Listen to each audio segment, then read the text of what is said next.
Talk About It with Xavia Fox. We just had our little break, and so now, I said I never had three men on the panel before, right?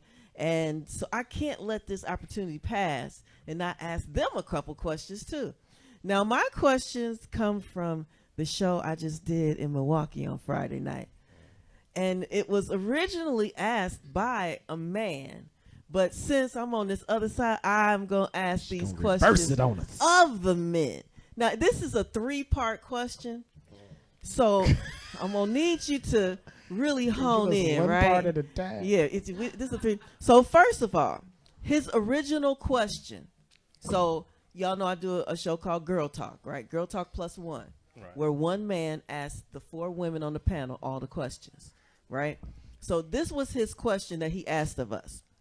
He said, as a woman, do you feel like a man is an essential need? Now, with you guys hearing that, what is your immediate interpretation of that question? What was he asking us? I don't think it's a good question. I think he was asking you, do you think you need men and or a man in your life to maximize your life?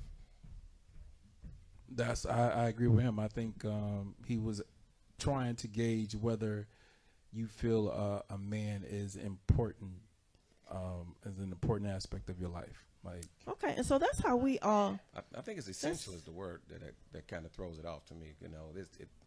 It makes it more definitive, right? So you use the word essential. Do I need a woman in my life? No. Would I like a woman in my life? Absolutely. Why? Because naturally I like companionship, so I would like to have a woman. But I've been living single for a long time, so I don't need a woman. I just would like to have a woman in my life. I like to tap into that. I got a couple male friends, and they single. They've been single for a long time, so they alive, and they I'm not saying that like their life is. But I'm just saying they're surviving without a woman. But me, and not because I'm in a relationship, but me sitting off to the side, I'm thinking to myself, that's exactly what you need. You need a woman in your life. My pops used to be like, young men, you can raise your son to take showers and to do this and to that. But what really motivates a man to get himself together oftentimes is a woman. And so in that regard, one of the things I understood about getting married was going to force me to be the best person I can be if I wanted to actually be work and be healthy. And I was going to have to wake up every day, and even when I don't feel like it, because I don't want to let her down, be the best person I can be. When I'm single, I ain't worried about letting nobody else down. So it's sure. Yeah. I know this is a question for men, but being in the medical field, and my best girlfriend over there too, is men that are married are healthier and live longer. Right. Because we nurture our men and we love on them and we get on them about their health and their lifestyle. So, no, I think the essential was the word, like he said, but I think God put us here to be with one another. Absolutely. And that's the way it should be. That's how and that's just being true talk. Great contribution. Right, great contribution. That's why I said I was looking at, right. That's why I said I was looking practical, because you said an essential need. Absolutely, because you put it. But as far as existing, you can live without another mate. So then, essential is because I'm very literal, and I had no idea how that word really fit into it. Because when we started responding, just like you guys responded, if I want a man, wanting a man and needing a man are two different things, right? And so when we started responding like that, he said, I didn't say that. I said essential. And I said, okay, define for me what essential is. So he said, what he brings to the table, what he has to offer as a man, his natural existence of being a man. So, y'all men know each other so well. I would need to know what the hell did he just say? Because I don't know. I already don't like the generalization, right? Back up. It's 2.5 billion of us around here. No, we don't all know each other so well. Can you do me? When he said what he brings to the table, You lost me right there. You're right. That's right. a sound bite. That's a social media. That's Yeah, just what he that- was saying that- off the mic, that there are these words and phrases that people are adopting that they don't really know what Right. mean, and they think they really saying something profound when really they just repeating stuff. So A true woman wants to feel protected. We want a man that we feel safe with, that can do those things we don't want to do, that we have had to do, and that they were brought here to do for us. Bottom line. But that part is good. But the question was. Can you just wait? Hold on. I get what you're saying. But the Can question is. Can you do me one more? Can you just read what he said? Can you read it? the Just one more essential time? part, Yes. he said, essential. The qualifications of essential are what he brings to the table, what he has to offer as a man, his natural existence of being a man. Okay. We were really confused about that. So I think I understand what he's saying. Okay, share that, please. So basically, He told you he used to. See? Hey, let me tell you. Everything he said, you took that one sound bite and held on to that. Time out. See, time out. Let me tell y'all. Where's the context? See, now we gon' Is that what we gonna do? Is that what we gonna do? We gonna take something. Are we about to take something that I said I did when I was in my 20s? He literally said his Now we 20s. talking. When I said I was in my 20s, I did something. We gonna take that. Okay. Anyway, You guilty you can have that. You can have it. forever. Shameful. You can have Look, that. she had that shameful. You can So have you it. said you But understood. anyway, Go ahead. Tell me how I you think see I it. understood what he's saying. All right. So, naturally speaking, in the presence of a man, he is protection. So it is a totally different experience for a woman Smith if she and Wesson? is walking down the street and the man is by her. Delusion. For the most part, because a man is there. And so maybe, guys are less ignorant. Like I've seen this play out when I was in Miami, Memorial Day weekend, in my 20s. I'm walking down the street. She didn't hear that. I'm walking down the street and I see there's a group of guys standing on the sidewalk. There are single women walking by themselves, and the guys are grabbing them, saying ignorant things, all of that, right? There's another lady, her boyfriend is right with her. She gets to walk down there free of comments, free of being touched, free of the type of harassment that some women, no different than she was, had to deal with just because she was with the man. And so what I think he's saying is that a man's presence brings a certain thing as far as protection. There's other things that some men may not bring, others may bring, but I think the presence of a man, it changes things for women. Okay. And I think that's what he's talking about. I do. Go ahead. The mic. Yes, when you said, Fox, about your dad, my experience with my dad is the same. I need a man. I'm never going to discount the having the need for a man. I am a daddy's girl. My dad always protected me. I had 2 grandfathers. I had several uncles. I have brothers. I date black men. I've always been protected. I was in the military. I was a Chicago police officer. So my partners would open the door for me, and I would never dispute. Like, I've always shown up as a feminine woman, and because my father taught me what it was like to always be protected by a man, I will never.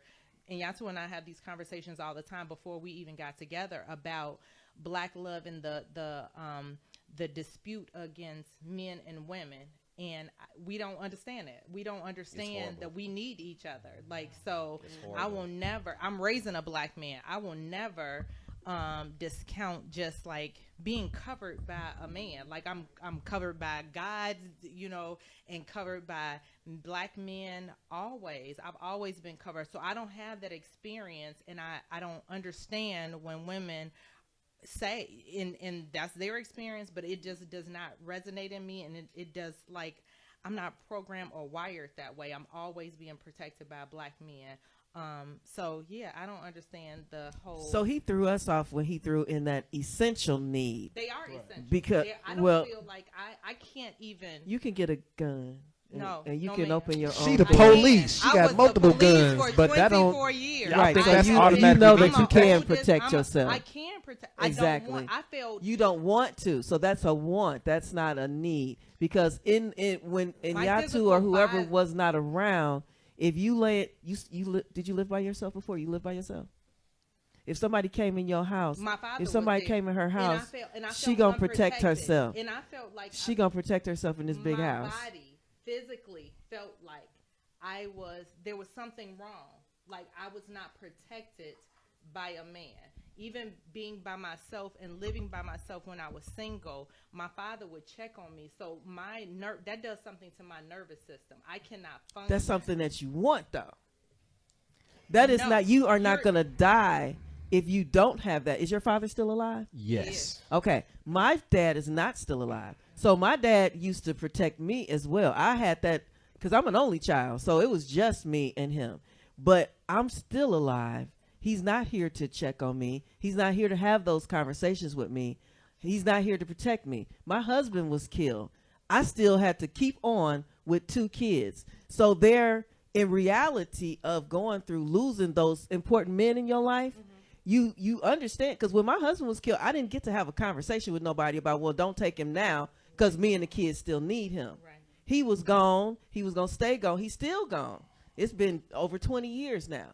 So there is a real difference between a want and a need. What you're comfortable with because you're used to it, it's just like people who grew up in trauma. They choose trauma again because they're comfortable there. They're used to it. And I'm not saying this is trauma at all. I'm just making a comparable. But what you're comfortable with and what you will die without are 2 different things. But essential does that mean that you'll die without? No. I need to hear. Essential. Essential. It's only a value word. Essential need. That's it. It's essential. Right. It's just it's just a value to it. That's Right. all. It's just It's a just value. it's just a value. It's just a value. And So so that- in that's needing all. that protection, So perhaps to You frame wanna- it, No. but let me, because Wait, I wait. still don't want mine to go too long either. three words. Perhaps the correct framing of that is you don't need it to survive, but you need to thrive. Okay, we could go with that. We can go with that. God bless. You don't need to survive. You need to Thrive thrive. better. To survive. Yeah. Okay. So in addition to that essential thing that he said, he then added that men head up manufacturing and building infrastructure and a foundation for women in some cases in family. So those were Repeat that again. Hold on. He added that men develop the manufacturing and building of the infrastructure of, the United States or whatever. He said that they provide a foundation in some cases for women and family. So that's part of the essential parts of a man, because y'all build the highways and the buildings and, iron workers, all that other kind of stuff. So he added that as far as essential. He said without that things, women would have nothing. Okay. But then, now this is the one that I really want y'all to answer for me. No, go ahead. I want y'all Let's to skip over answer. that part, right? Yeah, where's the question? I want y'all to answer this for Yeah. me. Then he added, because after he got done telling me all that stuff, we got to go fast. He was on the roll. After he got done telling me all of that stuff, he said, what does a woman provide for a man that he cannot go without other than sex? So in your viewpoint, you 3 men here, Good question. what does a woman provide other than sex that a man can't go without? Your name is Scott, right? I'm like, Scott, everything great that ever happened in my whole goddamn life, a woman was heavily involved in either the influence, the facilitation, or whatever it was. I'm 50 years straight. That's how it's always been. So God bless. I, I wouldn't even dare disrespect my mother and try to act like, women aren't essential. Like I'm with them too. Starting with my mother, family, friends, shoot, my daughter. Okay. I don't even want to. We got 3% crazy. left on the computer, so I need Go to get ahead. you in there. Real, Come on. Real quick, I wasn't close to my mother like that. My mother had that imprint. And I've been a paramedic so long, I've seen a lot of families, their mothers are not connected to their kids like that. So a lot of times when you say moms, that's the personal experiences. There's a lot of families out here that are destroyed because of moms. Let's keep that real. All right, so when I say moving forward, what a woman can do for me, I learned what women can do for me as I gotten older, because I didn't know I needed a hug till I got one. I didn't know I needed compassion till I got it. I didn't know what empathy felt like until I was receiving it. I didn't even know what grace was until someone showed me that's what they were giving me. It was a privilege to be in their space, even when I was broken. I didn't know what mercy was until I was starting to get it. And a lot of that came through the vessel of a woman. So I learned how to value a woman in my life based off the experiences that I had post dealing with what I grew up with, because I didn't ask to have the mother I had. Okay. I got you. So a lot of times we don't want to assume that all women are up here. Follow-up question. Would you say that not knowing you needed created a circumstance where you didn't need it, or were you just going through life not knowing you needed something that you did actually need? A lot of times we think we got the best spaghetti in the world till we taste somebody else's. It's levels. If you only cook for yourself and only ate your own food, you really don't know other people's taste. I had to step outside. I left home at 17. So when I started going to the military, moving around, I started experiencing other families. And when I started looking at it, the holidays started meaning something to me, because I didn't celebrate holidays. I started seeing people interacting and mesh, like coming to see each other all the time, because families did that. I didn't have that experience. So then I started getting a different perspective of what it was meaning to be a part of a family and the roles that were in their family, because my only imprint was what I was inherited with, was my mom. So the thing is that I believe that what women can bring to the family is, for me, is everything that money can't buy. The human touch, the I love yous, the congratulations, the recognitions, the conversations about life. Those are the different things that I wasn't experiencing. But so when I got around women who were strong enough to say, let me talk to you about this, let me do this, it changed who I was and how I perceive women in that dynamic. It made me a better man. I almost hear you saying that he may not recognize what women offer him outside of sex because he may not have experienced that. A lot of those questions he wrote was from a broken perspective. You're looking at a fractured man trying to write a whole sentence. He got a lot of things going on the inside that's driven there. There's some anger in there.